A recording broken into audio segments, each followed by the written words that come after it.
Welcome back. May is Stroke Awareness Month, and here to tell you all about the symptoms and the signs of a stroke and what can be done once you've had one is interventional neurologist Dr. Nils Mueller. All right, it's good to welcome you back to the show, Dr. Mueller. It's been a while since we've seen you. How are you? Thank you for having me. I'm good, thank you. So this is Stroke Awareness Month, the month of May, an important month for you. Yes. Let's start with the most basic of questions. When someone has a stroke, what does that mean? What has happened? Well, there's various types of strokes. The most common type of stroke is a blood clot going to the brain, and when you have that, you cut off circulation of oxygen and nutrients to the brain quickly dies. So the goal is to get blood flow restored as quickly as possible.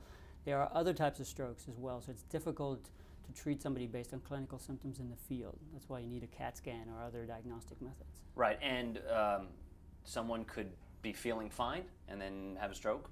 Literally, like a stroke out of blue air, correct. Yeah. The blood clot floats up, 1 minute later you fall over, are paralyzed, can't speak.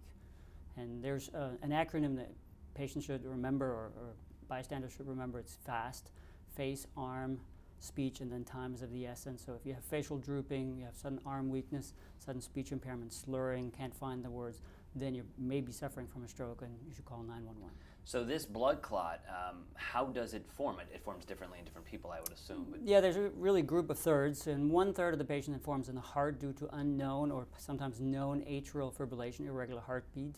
The four and the main chambers don't work well together and the clot forms and then eventually just pops out and plugs up a major artery. Those are usually the big bad strokes. There are strokes related to carotid blockages. Those are the other types. In younger patients, actually tears in the carotid. Somehow the carotid shuts down and creates a clot that floats up into the brain. It's a little bit more difficult for us to fix those because we have to first open the blockage in the neck before we can pick out the actual culprit clot in the brain. And then the last third is the very small arteries in the brain, just tiny clot forms in a tiny artery, and that's really very difficult for us to still fix. Okay, well, we have terrified everybody listening right now. I'm now terrified, by the way.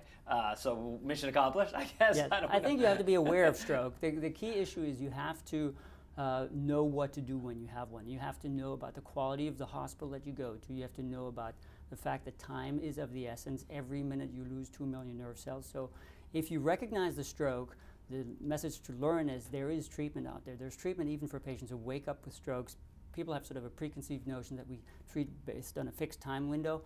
That's slowly going away for at least the worst strokes. We can now use certain scans to really look at the patient's brain blood flow and figure out, can this brain still be saved, and can take it up to 24 hours out. That said, the faster you get to the hospital, the better you will do. And it's the kind of thing, you just gave us the FAST acronym. If somebody thinks they might have had a stroke, go to the hospital. Right, Don't go by yourself, because there's also signs that shows if you come with 911, treatment will be faster. So don't come by private car, call 911, they know what to do. Even though time is of the essence, it still makes sense for you to first call 911, not yes, just because they typically are faster, especially in city traffic, et cetera. But they also get you into the hospital faster. They get you recognized faster. So you and I were just talking about this before we started this, that it seems that there is a higher incidence of women having strokes, particularly young women, right? Right. It's not fully understood why this is happening. Some of it has to do with contraception, hormone treatments, things like that, but it's really not fully understood. But it may be as much as 4 times increased in the group between 35 and 55. Certainly an age population where strokes are not readily expected, and they're often misdiagnosed. So they come in and are diagnosed as migraines or just headaches, and they actually are suffering from a stroke. So you could have a stroke, a smaller stroke, correct, that just feels like a headache. Right, or you may be just having some visual changes, or you have some speech issues and you attribute it to your migraine, but it's actually a stroke. It's crazy. As we're having this conversation, I'm developing a headache. Right. Do you find that happens as a neurologist? You talk to people about this, and people are like, "Oh, I've been having these." No, fortunately, strokes don't come just because of talking about it. But it's actually very important to have this conversation, so that you know what to do ahead of time. Because the problem is oftentimes when you haven't had the time to plan ahead, in the moment you don't really go to the right center. You have to go, when you have a bad stroke, to what's called a comprehensive stroke center.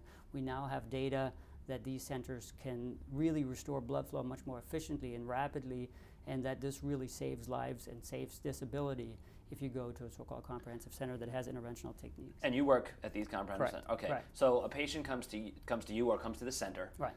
Time is critical. Right. What is the protocol? What happens? The protocol is, in our centers, you first get a CAT scan to differentiate between the two main types, a bleeding type stroke and a blood clot.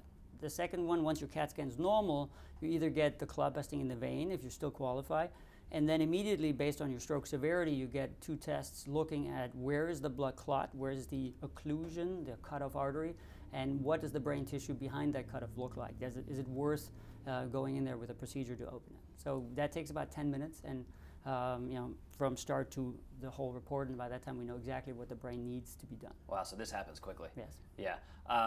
What is the prognosis? It obviously depends on the person and the case, but people can make a full recovery? In the last trials that we reported, up to 70% made a full or at least independent recovery to the point that they needed no help. That's wonderful. For severe strokes. When you talk about full recovery as compared to partial recovery, what are some, if you don't make a full recovery, what does the rest of your life look like? It really depends on, and it's individual in each patient. There are some patients that have some clumsiness in the hand, some limping, some stiffness in one of the extremities, or some cognitive impairment. They have trouble doing their tasks, they have trouble speaking. But fortunately, the brain learns to work around the scar. The key message is you have to save as much brain as possible, because the faster you are and the more brain you save, the better the overall recovery will be. And by the way, a lot of us have a problem doing our taxes already. That's true. All right, so now that we know, sort of what might happen if we have a stroke, let's try to not have strokes. Right. So what can we do in our daily life to hopefully prevent? Well, fortunately, it's not complicated. It's pretty much the same stuff that you do for your heart, the same stuff you do to prevent you from getting early Alzheimer's.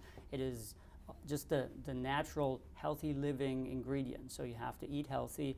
Some people call it the South Beach diet. It works for most people. To avoid certain toxins, certainly smoking is the most notorious one.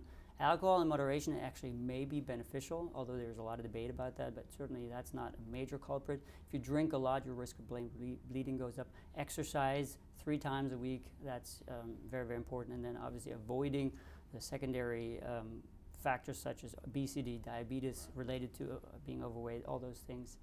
I guess the good thing is that it's kind of the same sort of healthy living mantra for all of right. these. It even avoids cancer. So I mean, it works for the entire body, because really you're seeing the whole spectrum affected by the same mechanisms.